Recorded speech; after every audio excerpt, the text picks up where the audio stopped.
Hello बच्चों, selection point के YouTube channel पर आपका बहुत बहुत स्वागत है। और आज मैं लेकर के आया हूं आपके लिए इतिहास में सिंधु सभ्यता का आखिरी वीडियो। ठीक है, इस वीडियो में हम सिंधु सभ्यता को पूरी तरीके से ख़त्म कर देंगे। ठीक है, मतलब पढ़ लेंगे हम पूरी तरीके से। ठीक है, और ये लास्ट वीडियो होने वाला है। इसके बाद हम सिंधु सभ्यता से जुड़े कुछ महत्वपूर्ण प्रश्नों को क्या करेंगे, सॉल्व करेंगे। ठीक है, और देखेंगे कि कैसे क्वेश्चंस आने की संभावना ज़्यादा होती है। ठीक है, उन क्वेश्चंस को हम प्रैक्टिस करेंगे। ठीक है, मैं नेक्स्ट वीडियो में क्वेश्चन प्रैक्टिस कराऊंगा आपको।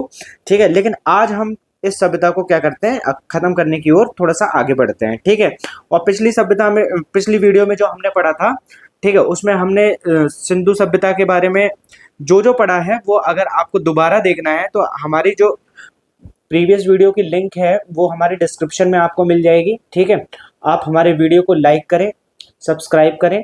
ठीक है, और अपने दोस्तों तक पहुंचाएं। ठीक है, ताकि उनको भी ऐसा ही जो मतलब बढ़िया बढ़िया जो ज्ञान है वो मिल सके। ठीक है, तो देखते हैं लास्ट वीडियो में जो हमने पढ़ा था वो पशुपालन पढ़ा था, शिल्प और तकनीकी पढ़ा था। ठीक है, व्यापार पढ़ा था। ठीक है, उसके बाद कच्चा माल कहाँ से आता था, कहाँ से नहीं आता था, इस बारे में हमने बात करी थी। फिर राजनीतिक संगठनों के बारे में बात की थी कि क्या क्या राजनीतिक संगठन थे, और वैज्ञानिकों के मतलब सॉरी जो हमारे इतिहासकार हैं उनके क्या मत थे उसको लेकर के इसके ऊपर भी हमने बात की थी।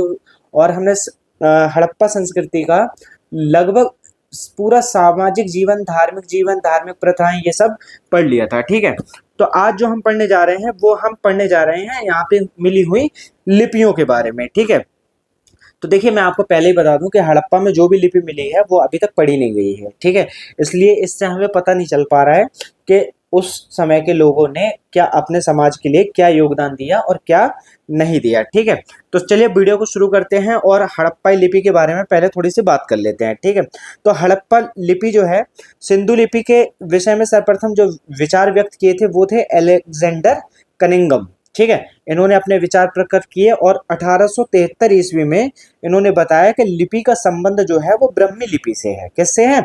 ब्रह्मी लिपि से है। सिंधु लिपि को पढ़ने का जो सर्वप्रथम प्रयास किया गया वो किया गया वेडेल के द्वारा। ठीक है, किसके द्वारा? वेडेल के द्वारा किया गया और 1925 ईस्वी में उन्होंने ये प्रयास किया था। ठीक है, हड़प्पा लिपि का सबसे पुराना जो साक्ष्य मिलता है वो 1853 ईस्वी में मिला था तथा 1923 ईस्वी तक पूरी पूरी की पूरी जो लिपि थी वो प्रकाश में आ गई, परंतु वह अभी तक पढ़ी नहीं जा सकी है। ठीक है, लेकिन वो अभी तक क्या नहीं करी गई है, पढ़ी नहीं गई है। ठीक है, तो ये लिपि जो है वो पढ़ी नहीं जा सकी है अभी तक। ठीक है, लिपि न पढ़े जाने के कारण साहित्य में हड़प्पाई लोगों का क्या योगदान रहा ये कुछ कहा नहीं जा सकता। ठीक है, जैसा कि मैंने आपको पहले ही बताया था। ठीक है, कि जो लिपि थी वो पढ़ी नहीं जा सकी, इस वजह से हमें पता ही नहीं चल रहा है कि आखिरकार हड़प्पाई लोग थे उन्होंने साहित्य में क्या योगदान दिया है और क्या नहीं दिया है। ठीक है, अब देखिए पत्थर की मोहरों और अन्य वस्तुओं पर हड़प्पाई लेखन के लगभग 4000 नमूने हैं। कितने हैं? 4000 नमूने हैं। और इस लिपि में कुल मिलाकर के 250 से 400 तक भाव चित्रात्मक मतलब पिक्टोग्राफ अक्षर है। ठीक है, तथा चित्र के रूप में लिखा प्रत्येक अक्षर किसी ध्वनि भाव वस्तु का सूचक है। किसका है? किसी ध्वनि भाव वस्तु का सूचक है। ठीक है, बात करते हैं आगे। इस लिपि में मछली, चिड़िया, मानव आकृति आदि के चिन्ह मिलते हैं। ठीक है, सिंधु लिपि के जो साक्ष्य मिले हैं उनमें अधिकांशतः दाएं से बाएं की ओर लिखा हुआ है। किस किस कहां से लिखा हुआ है? दाएं से बाएं की ओर, मतलब राइट से लेफ्ट की ओर। ठीक है, जैसा कि फारसी लिपि में लिखा जाता है। ठीक है, जैसा कि किस में लिखा जाता है? फारसी लिपि में लिखा जाता है। कुछ बाएं से दाएं लिखे गए हैं जैसा कि ब्राह्मी लिपि में लिखा जाता है, एवं कुछ में गो मूत्रिका लिपि का प्रयोग किया गया है। ठीक है, जो कि कालीबंगा से प्राप्त ठीकरे से मिला हुआ है। ठीक है, मतलब एक ऐसा नमूना जो कहाँ से मिला हुआ है? ये मिला हुआ है कालीबंगा से के ठीकरे से। ठीक है, जिसमें गोमूत्रिका, ठीक है, लिपि का प्रयोग किया गया है। ठीक है, बात कर लेते हैं आगे। सामान्यतः माना जाता है कि सिंधु लिपि दाईं से बाईं की ओर लिखी जाती थी। ठीक है, सभी भारतीय लिपियां बाएं से दाएं की ओर लिखी जाती हैं। मतलब उस टाइम पे सारी लिपियां कैसी लिखी जाती थी? बाएं से दाएं की तरफ लिखी जाती थी। ठीक है, हड़प्पा लिपि वर्णात्मक नहीं बल्कि मुख्यतः चित्रलेखात्मक है। कैसी है? चित्रलेखात्मक है। ये बिल्कुल विशेष याद रखेंगे आप कि हड़प्पा संस्कृति की जो लिपि है वो वर्णात्मक नहीं है। कैसी नहीं है? वर्णात्मक नहीं है बल्कि चित्रलेखात्मक है। ठीक है, इसमें चित्रों को बना करके अपनी बात को समझाया जाता है। ठीक है, बात करते हैं आगे। आगे चलते हैं तो देखते हैं कि माप तौल की कुछ चीजें जो है वो उन पे बात कर लेते हैं कि उस टाइम के लोग माप तौल करना जानते थे या नहीं जानते थे। तो देखो, बाट के रूप में मनके एवं जवाहरात की बहुत सी वस्तुएं पाई गई हैं। ठीक है, जिनसे प्रकट होता है कि तौल में 16 या उसके आवर्तकों का व्यवहार होता था। ठीक है, जैसे 16, 64, 160, 320 और 640, मतलब 16 के गुणज। ठीक है, 16 के गुणजों का क्या होता था? मतलब व्यवहार होता था। ठीक है, उनका यूज किया जाता था। ठीक है, हड़प्पाई लोगों को नाप का ज्ञान था। ऐसा हम इसलिए कह सकते हैं क्योंकि वहां पे कुछ डंडे पाए गए हैं और जिन पर नाप के निशान लगे हुए हैं। क्या लगे हुए हैं? जिन पर नाप के निशान लगे हुए हैं। ठीक है, बात कर लेते हैं आगे। इनमें से एक डंडा कांसे का भी है। ठीक है, मतलब कांसे का भी एक डंडा ऐसा बनाया गया है जिससे वो नापते थे। ठीक है, मोहनजोदड़ो में सीप मोहनजोदड़ो से सीप और लोथल से हाथी दांत का बना हुआ एक स्केल भी मिला हुआ है। ठीक है, मोहनजोदड़ो से क्या मिला हुआ है? सीप का बना स्केल मिला हुआ है। ठीक है, और जबकि लोथल से जो है वो हाथी दांत का बना हुआ क्या मिला हुआ है? एक स्केल मिला हुआ है। बात करते हैं, सुरकोटदा से तराजू का साक्ष्य मिला है। किसका? सुरकोटदा से तराजू का साक्ष्य मिला है। तो इससे ही पता चलता है कि वो लोग मापतोल करना जानते थे। चलो बात कर लेते हैं मृद भांड की। मृद भांड मतलब होते हैं बर्तन। ठीक है, क्या होते हैं? बर्तन होते हैं। ठीक है, हड़प्पाई लोग कुम्हार के चाक का उपयोग करते थे। ये हमने पिछली क्लास में भी बात किया था। वो चिकने बनाते थे अपने बर्तनों को। ठीक है, और उस चाक का इस्तेमाल करने में ये बहुत ही ज्यादा कुशल थे। हड़प्पाई मृद भांडों पर सामान्यतः वृत्त या वृक्ष की आकृतियां होती थी। किसकी? या तो वृत्ताकार आकृतियां होती थी या वृक्ष की आकृतियां मिलती थी। मृद भांड अधिकांशतः लाल गुलाबी रंग के होते थे। इन पर जो काले रंग का क्या किया जाता था? चित्रांकन किया जाता था। जो अलंकरण, जो सजावट होती थी वो काले रंग से की जाती थी। मृद भांडों पर सिंधु लिपि मिलती है। ठीक है, कौन सी लिपि मिलती है? सिंधु लिपि मिलती है। लोथल से प्राप्त मृद भांडों में से एक पर वृक्ष में वृक्ष पर, मतलब उसमें एक ऐसी आकृति बनी है जिसमें वृक्ष पर मछली को मुंह में पकड़े हुए एक पक्षी को दर्शाया गया है तथा नीचे जो है एक लोमड़ी का चित्र दिखाया गया है। ठीक है, और ऐसा ही एक चित्र किसमें? पंचतंत्र जो था वो प्रसिद्ध, उसमें एक कहानी थी जिसमें जिसका नाम था चालाक लोमड़ी। ठीक है, ऐसा उसमें भी दिखाया गया है। तो ये कहीं ना कहीं उसी से रिलेट होता है। ठीक है, बात आगे करते हैं मोहरों पे।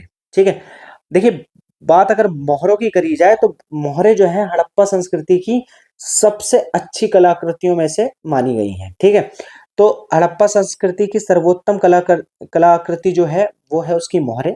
लगभग 2000 मोहरे अब तक क्या हुई हैं? प्राप्त की जा चुकी हैं।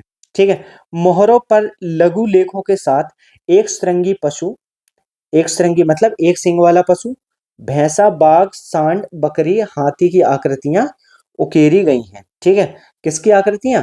मतलब हाथी, ठीक है, बकरी, सांड, बाघ, भैंस, ठीक है, आदि की आकृतियां क्या करी गई हैं? उकेरी गई हैं।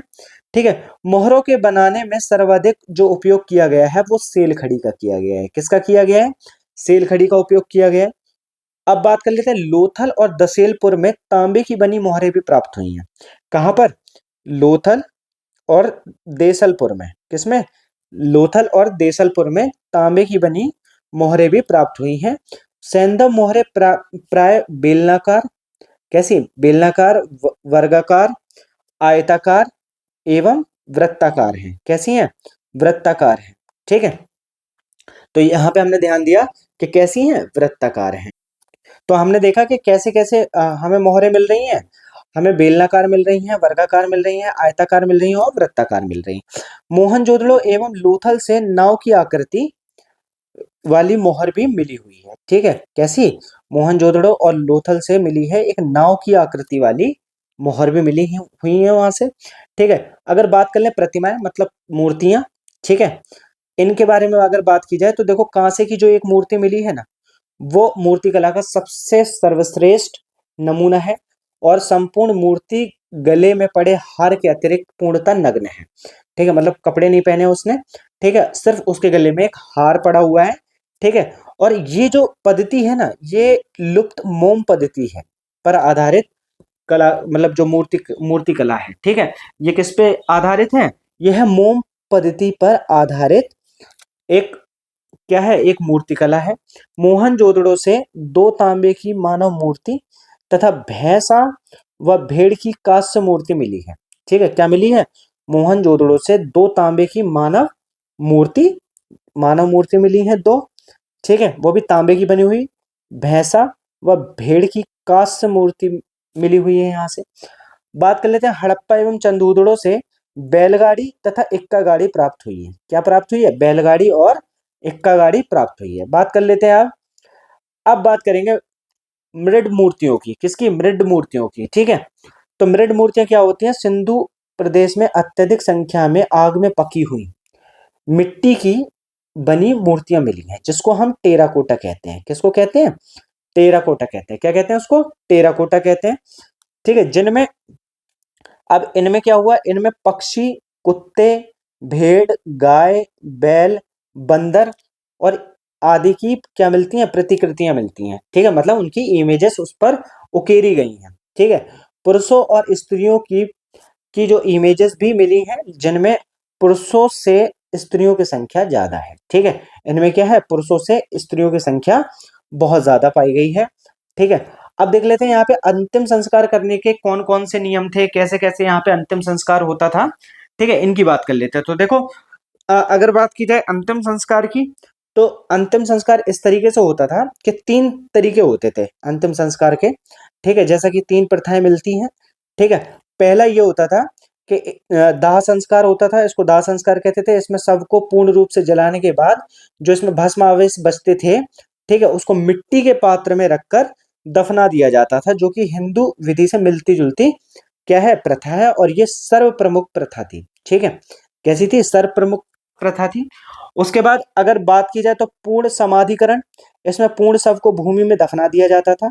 ठीक है, जो तीसरा है वो पारसी विधि से मिलती जुलती प्रथा है। इसमें क्या होता था? इसमें पहले जो शव होता था उसको पशु पक्षियों को खाने के लिए छोड़ दिया जाता था, फिर बचा हुआ अवशेष जो था वो दफन कर दिया जाता था। क्या कर दिया जाता था? दफन कर दिया जाता था, जो कि पारसी विधि विधि में भी ऐसा ही किया जाता है। ठीक है, बात करते हैं सामान्यतः मृतों को, जो मृतक होते थे उनको उत्तर दक्षिण क्रम में, उत्तर दक्षिण क्रम मतलब उनका सिर जो था वो उत्तर की ओर और पैर जो थे वो दक्षिण की ओर, इस अवस्था में दफनाया जाता था। लेकिन इसके कुछ अपवाद भी पाए गए हैं। ठीक है, जैसे हड़प्पा और कालीबंगा में दक्षिण उत्तर क्रम में।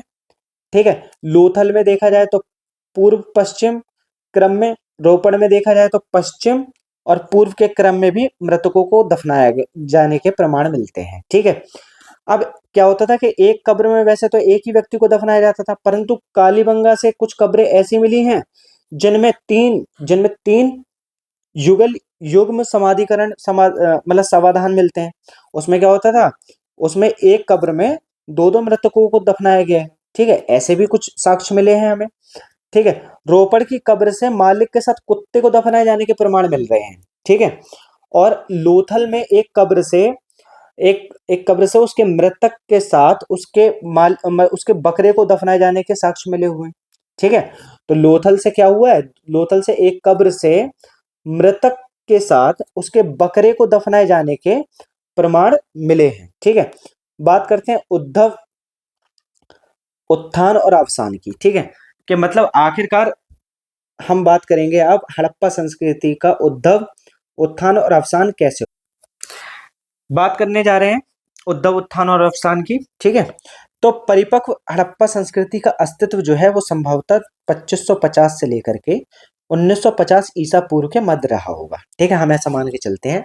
यह संस्कृति एक ही प्रकार के औजारों, हथियारों और घरों का प्रयोग करती रही।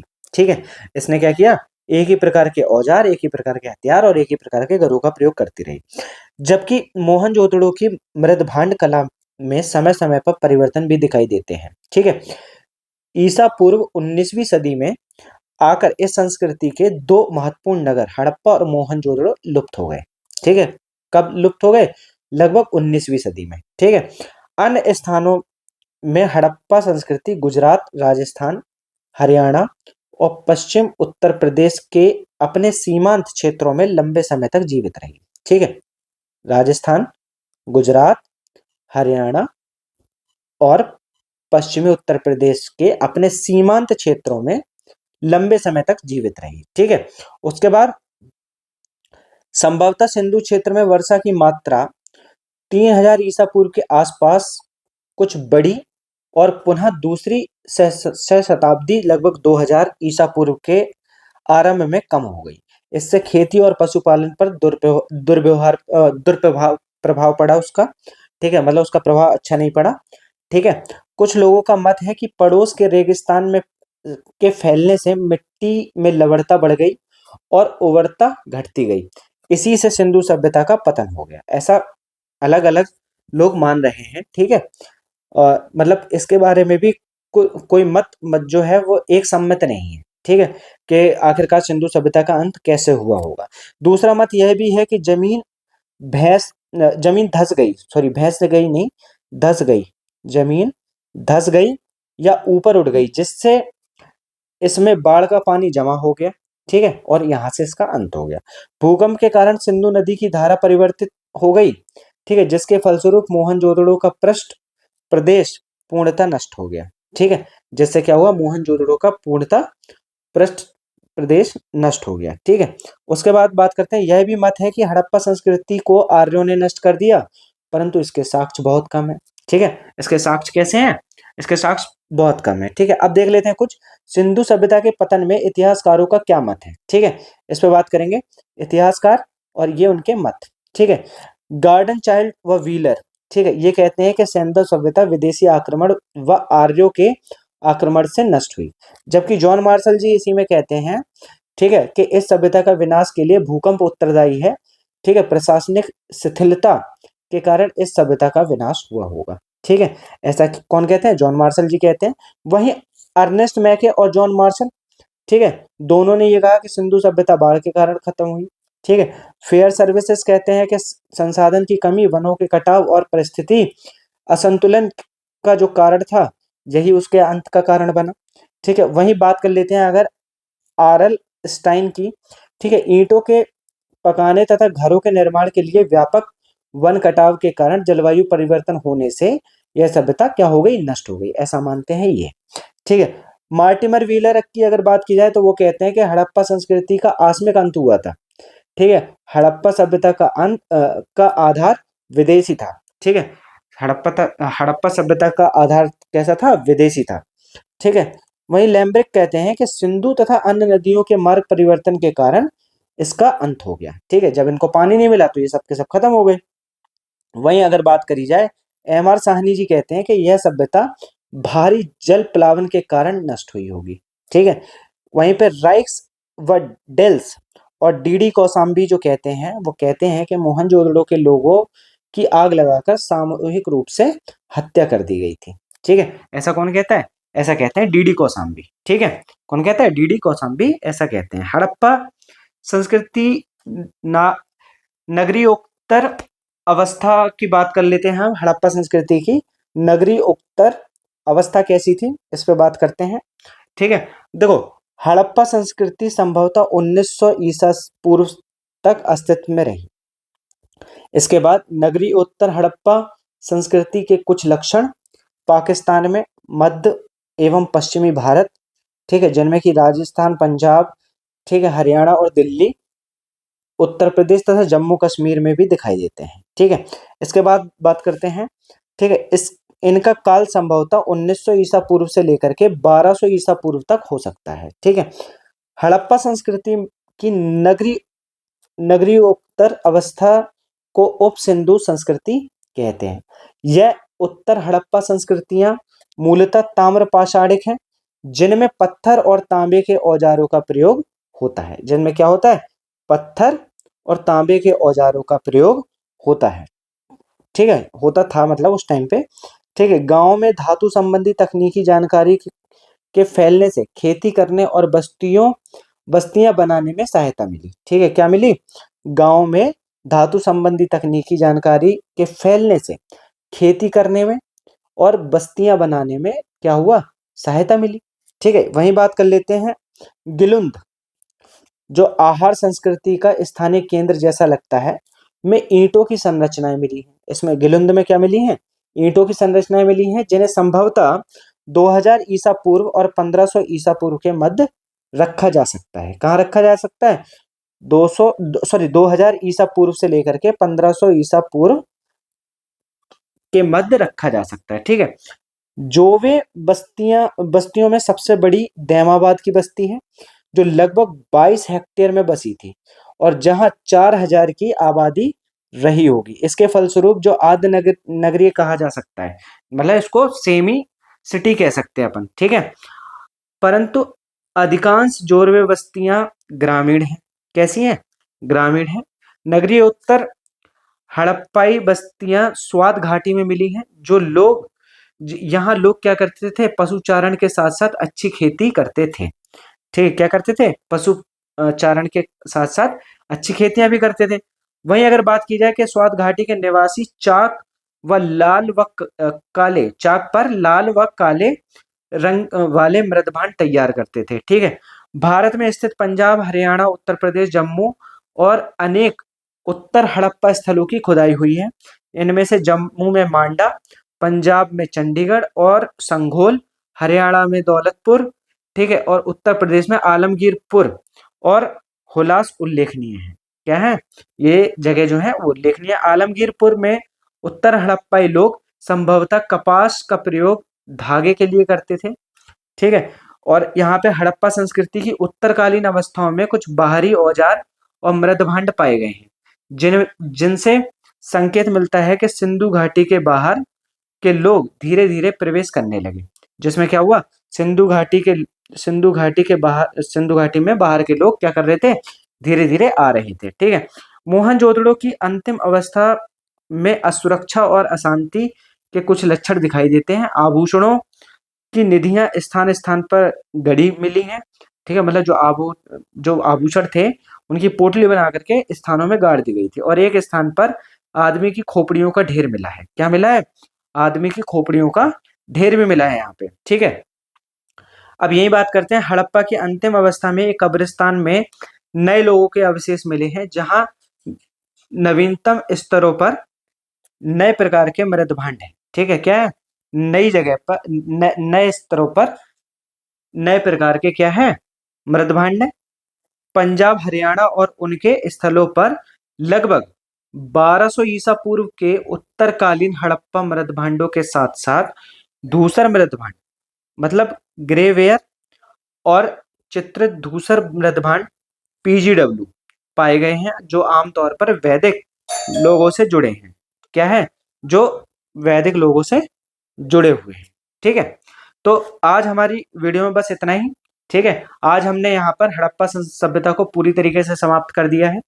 ठीक है, हम अगले वीडियो में इसी सभ्यता से जुड़े हुए कुछ प्रश्नोत्तर लेकर के आएंगे। आपको हमारी प्रीवियस वीडियो देखनी है तो डिस्क्रिप्शन बॉक्स में मैं सारी लिंक्स दे दूंगा, आप उनको देख सकते हैं। ठीक है, बाकी आप तब तक पढ़ते रहें। ठीक है, स्वस्थ रहें और हमारी वीडियो को लाइक, सब्सक्राइब और शेयर करते रहें। ठीक है, और इसके अलावा मैं आपसे बस इतनी उम्मीद करता हूं कि आप हमारी वीडियो को ज़्यादा से ज़्यादा लोगों तक पहुंचा दोगे। ठीक है, तब तक के लिए धन्यवाद।